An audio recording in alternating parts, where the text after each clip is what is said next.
सोतनु तजी हरि लोके सिधारा, जो गले पानी धरी सोच बिबिदारा, सोतनु हरि लोके सिधारा।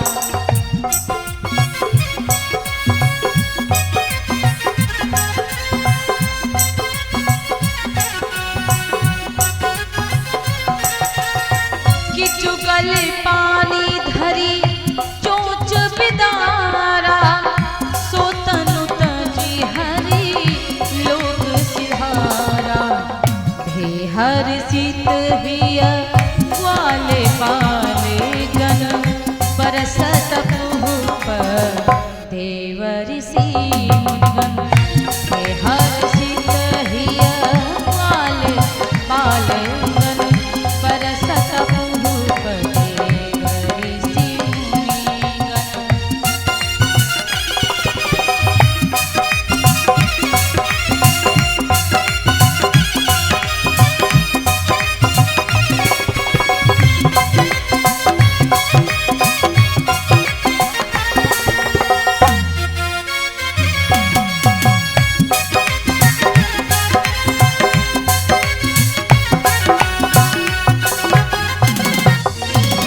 आज मेरे भैया भगवान ने उसकी चोंच को पकड़ करके ही फाड़ दिया।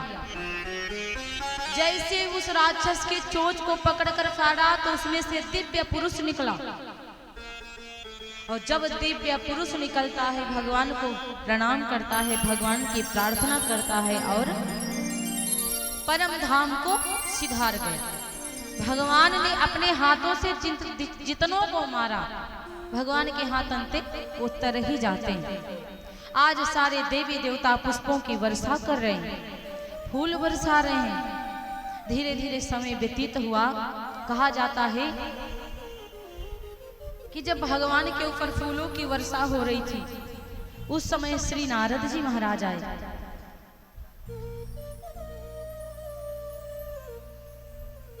और जब नारद जी महाराज आते हैं तो भगवान के बड़े सुंदर दर्शन प्राप्त करते। भगवान के दर्शन प्राप्त किया, भगवान की स्तुति करी, भगवान को प्रणाम किया। फिर कहा जाता है कि एक अघासुर नाम का राक्षस आता। अघासुर अजगर का भेष वो बना करके आया था। जब अघासुर अजगर का रूप बना करके आया था तो मेरे भैया उस दिन भी भगवान के साथ में सारे ग्वाल बाल गैया चरावन गए थे। जब ग्वाल बाल गैया चरावने के लिए गए ना, अघासुर देख रहा था कि यहाँ पे बहुत सारे ग्वाल बाल है, कन्हैया नहीं दिख रहा। दूर पर देखा कृष्णा को।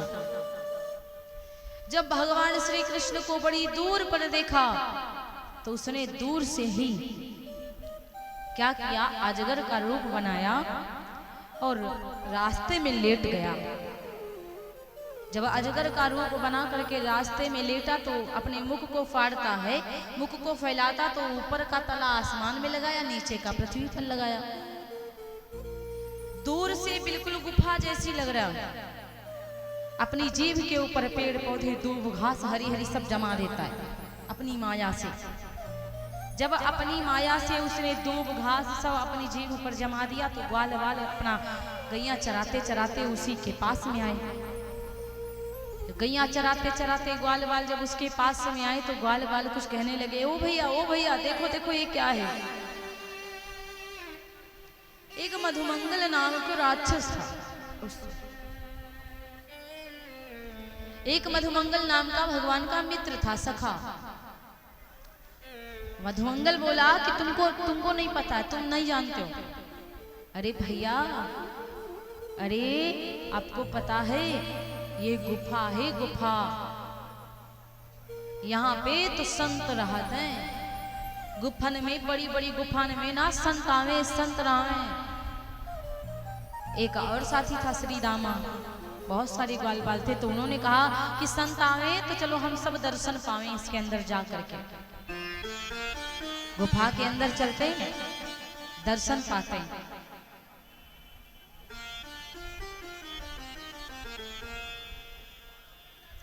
तो मेरे भैया कहा कि संत आते हैं। तो क्या हुआ कि जब संतन को देखा ना, आप लोग वही बहुत शोर करने लगते, तुम्हारा माइंड डिस्टर्ब होने लगता है, फिर हम भूल जाते हैं कि हम बोलना क्या चाहते हो, हमारे मुझ से कुछ और निकल रहा है, क्योंकि हम खुद ही नहीं समझ पा रहे हैं आप लोग क्या चाहते हो।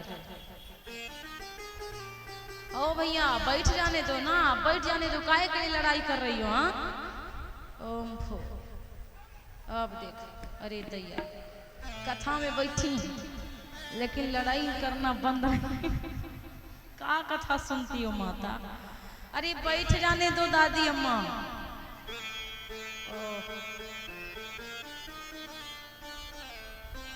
अजीत मम्मा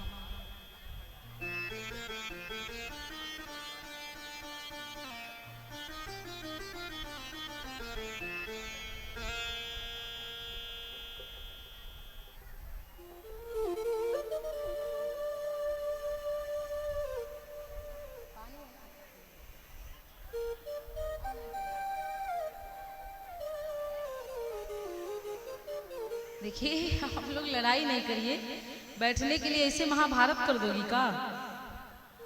ये महाभारत अच्छी नहीं लगती। आपका सर ऊंचा है, दादी का नीचा, इसलिए दादी झगड़ रही है। दादी कह रही मुझे दिखता नहीं है। भैया आप साइड में हो जाओ, थोड़ा दादी को देख लेने दीजिए। बोले सारी सरकार की। दादी स्टार्ट ही है, दादी बंद नहीं है अभी तक। दादी अब दिख रहा है ना? ओहो देखिए, बोले सारी सरकार की। स्टेशन पर सीट के लिए ऐसे झगड़ा होता है कभी कभी। वैसे आप लोग लड़ाकू बहुत है, सही बात है। आप लोग सोचेंगे ये देखो हमको घेर रही है लड़ाकू, हम सच बता रहे हैं आपको। एक बार की बात बताए, ऐसे ही ट्रेन में एक बार आपके यहाँ से कथा करके गए थे, और यही के ज्यादा लोग दिल्ली जाते